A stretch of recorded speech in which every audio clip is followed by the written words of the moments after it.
ಇಲ್ಲೇ ಅಕ್ಕ ನೀ ಸುಮ್ನೆ ಬೇಜಾರ್ ಮಾಡ್ಕೋತಿದ್ಯಾ. ಈಗೇನು ಅವ್ರು ನಿನ್ನ ದೂರ ಮಾಡ್ತಿಲ್ಲ ಅನ್ನೋದು ನಿಂಗೆ ಗೊತ್ತಾಗಬೇಕು ತಾನೆ. ನಾನ್ ಪ್ರೂವ್ ಮಾಡ್ತೀನಿ. ಒಂದ್ ನಿಮಿಷ ಬಂದೇ ಇರು.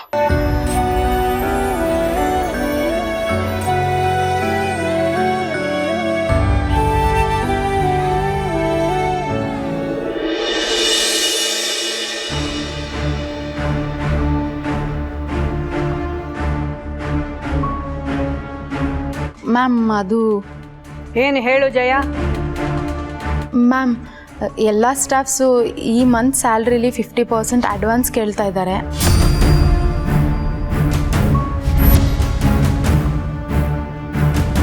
ಏನು? ಹೌದು ಮ್ಯಾಮ್, 50% ಸ್ಯಾಲ್ರಿ ಮುಂಚೆನೇ ಬೇಕು ಅಂತ ಕೇಳ್ತಿದ್ದಾರೆ.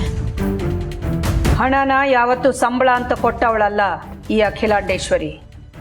ಪ್ರತಿದಿನ ಪ್ರತಿ ಕ್ಷಣ ತನು ಮನ ಅರ್ಪಿಸಿ ದುಡಿತಾ ಇರುವವರಿಗೆ ಸಲ್ಲಬೇಕಾದ ಗೌರವ ಅಂತ ಕೊಟ್ಟಿದ್ದೀನಿ.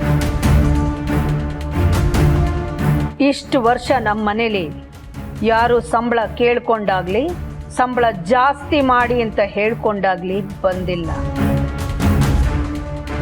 ನಾನು ಒಂದು ಅಗಳು ಕಡಿಮೆ ತಿಂದರೂ ಪರವಾಗಿಲ್ಲ, ನನಗೋಸ್ಕರ ದುಡಿಯೋರು ಹೊಟ್ಟೆ ತುಂಬ ಊಟ ಮಾಡಬೇಕು, ಸುಸ್ತು ಹೋಗೋವರೆಗೂ ನಿದ್ದೆ ಮಾಡಬೇಕು ಅನ್ನೋದೇ ನನ್ನ ಆಸೆ.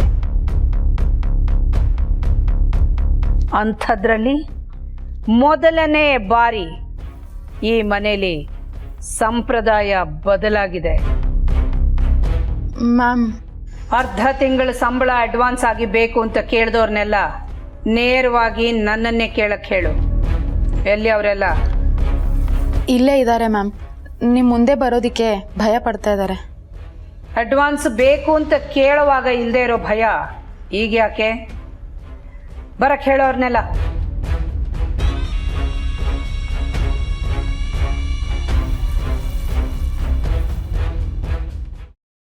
ಅಕ್ಕ ಅಕ್ಕ ಇಲ್ಲೋಡು, ಫೋನ್ ಯಾಕೋ ತಂದೆ?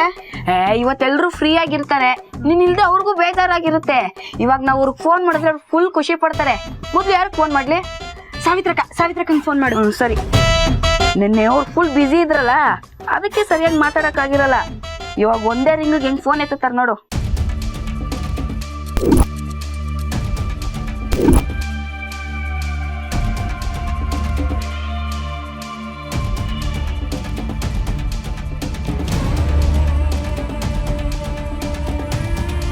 ಏಯ್ ಸ್ಪೀಕರ್ ಹಾಕೋ.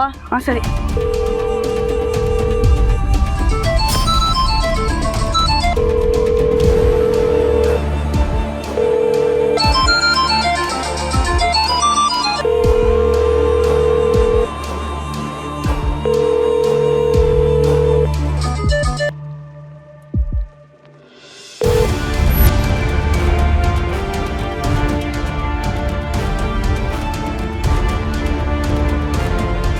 ಅಕ್ಕ ಅವ್ರು ಕಾಲ್ ಕಟ್ ಮಾಡಿರಲ್ಲ, ಅದು ಸಿಗ್ನಲ್ ಕಟ್ ಆಗಿದೆ. ಇನ್ನೊಂದ್ಸಲ ಫೋನ್ ಮಾಡ್ತೀನಿ ಇರು.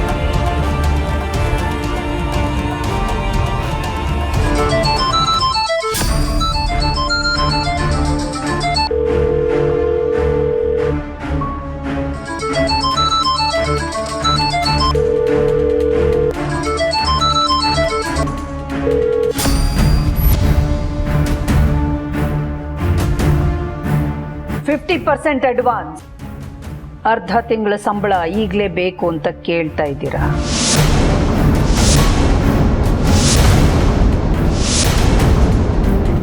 ಬೇಡೋ ಕೈಗಳು ಕೊಡೋ ಕೈಗಳಾಗಿದ್ವು. ಆದರೆ ಇಷ್ಟು ವರ್ಷಗಳ ನಂತರ ಕೊಡೋ ಕೈಗಳು ಚಾಚ್ತಾ ಇವೆ ಅಂದ್ರೆ ಏನ್ ಕಾರಣ? ಯಾಕೆ ಮೌನ? ಉತ್ತರ ಕೊಡಿ. ಸಾವಿತ್ರಿ. ಅಮ್ಮ, ಇದು ಈ ಎಲ್ಲರ ಪರವಾಗಿ ನನ್ನ ಕೋರಿಕೆ. ಮದುವೆಗೆ ಹೋಗ್ತಿರೋ ಪಾರ್ವತಿಗೆ ಒಂದು ಸಿಹಿ ಊಟ ಹಾಕ್ಬಿಟ್ಟು ಉಡುಗೊರೆ ಕೊಡೋಣ ಅಂತ ಆಸೆ ಪಟ್ವಿ. ಇಷ್ಟು ದಿನ ನಮ್ಮ ಜೊತೆಲೇ ಇದ್ದು ನಮ್ಮ ದಿನಚರಿಯಲ್ಲಿ ಒಂದಾಗಿದ್ದು ಕೂಸೋದು. ಯಾರನ್ನು ನೋಯಿಸದೇ ಇರೋ ಅಜಾತ ಶತ್ರು. ಅವಳಿಗೇನಾದರೂ ಒಳ್ಳೇದು ಮಾಡಬೇಕು ಅನ್ನೋ ಹಂಬಲ ನಮ್ಮೆಲ್ರಿಗೂ ಇತ್ತು. ಏನೇ ಆದರೂ ಅವಳು ನಮ್ಮ ಹುಡುಗಿ ಅಲ್ಲಮ್ಮ.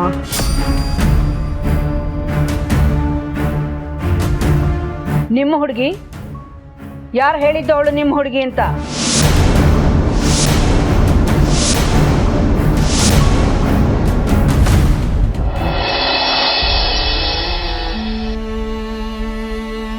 ಅಕ್ಕ ಬ್ಯುಸಿ ಇದ್ದಾರೆ ಅನ್ಸುತ್ತೆ, ಆಮೇಲೆ ಮಾಡೋಣ ಬಿಡಕ್ಕ. ಬಿಸಿ ಅಲ್ಲ ಗಣಿ, ಅವ್ರಿಗೆ ಸತ್ಯದ ಅರಿವಾಗಿರ್ಬೇಕು. ಈಗ ಅವ್ರಿಗೆ ನನ್ನ ಅವಶ್ಯಕತೆ ಇಲ್ಲ. ಅಯ್ಯೋ ಹಂಗೆಲ್ಲ ಯಾಕಕ್ಕ ಮಾತಾಡ್ತೀಯ?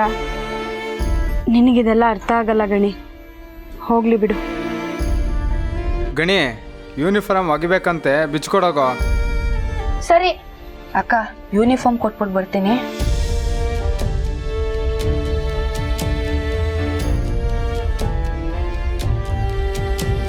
ನನಗೆ ಆ ಮನೆಗಿದ್ರೂ ಮುಗೀತು ಅನ್ಸುತ್ತೆ. ನನ್ನ ಜೊತೆ ಕೆಲಸ ಮಾಡ್ತಿದ್ದವ್ರು ಯಾರಿಗೂ ನಾನು ಬೇಡವಾಗೋಗಿದ್ದೀನಿ. ಇನ್ನು ಮುಂದೆ ನಾನೇ ಅವ್ರ ಮೈ ಮೇಲೆ ಬಿದ್ದು ಮಾತಾಡ್ಸೋದನ್ನು ಬಿಡಬೇಕು.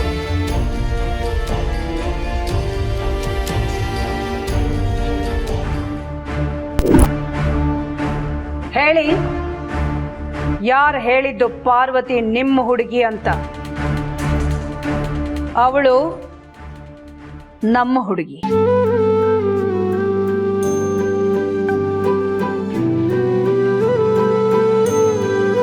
ನಮ್ಮ ಮನೆ ಹುಡುಗಿ.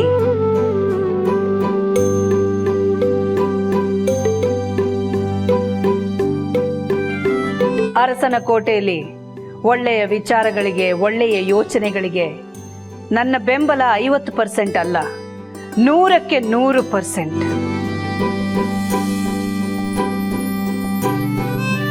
ಇದು ಸಂಬಳದ ವಿಚಾರ ಅಲ್ಲ, ಸಂಬಂಧದ ವಿಚಾರ. ಇಷ್ಟು ದಿನ ಅವಳು ನಿಮ್ಮ ಮನಸ್ಸಿನಲ್ಲಿ ಮಾತ್ರ ಮನೆ ಮಾಡ್ಕೊಂಡಿಲ್ಲ, ನಮ್ಮೆಲ್ಲರ ಮನಸ್ಸಿನಲ್ಲೂ ಮನೆ ಮಾಡ್ಕೊಂಡಿದ್ದಾಳೆ.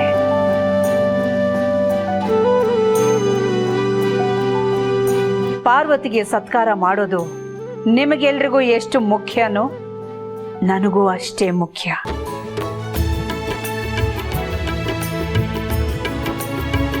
ಆದ್ರಿಂದ ಈ ಸತ್ಕಾರ ನನ್ನ ನೇತೃತ್ವದಲ್ಲೇ ನಡಿಬೇಕು. ಇದನ್ನ ಅರಸನ ಕೋಟೆ ಅಖಿಲಾಂಡೇಶ್ವರಿಯಾಗಿ ನಾನು ಆರ್ಡರ್ ಮಾಡ್ತಾ ಇಲ್ಲ. ನಿಮ್ಮ ಥರನೇ ಪಾರ್ವತಿಯನ್ನ ತುಂಬ ಪ್ರೀತಿಸೋ ಇನ್ನೊಂದು ಜೀವವಾಗಿ ಕೇಳ್ಕೊತಾ ಇದ್ದೀನಿ. ಇದಕ್ಕೆ ನಿಮಗೆಲ್ರಿಗೂ ಒಪ್ಪಿಗೆ ಇದೆಯಾ? ಒಪ್ಪಿಗೆ ಕೊಡೋಷ್ಟು ಸ್ವಾತಂತ್ರ್ಯ ನೀವು ಕೊಟ್ಟಿದ್ರು ನಿಮ್ಮ ನಿರ್ಧಾರದ ಮುಂದೆ ನಾವೆಲ್ಲ ತುಂಬ ಚಿಕ್ಕವರಮ್ಮ. ನೀವು ತುಂಬ ದೊಡ್ಡವರು.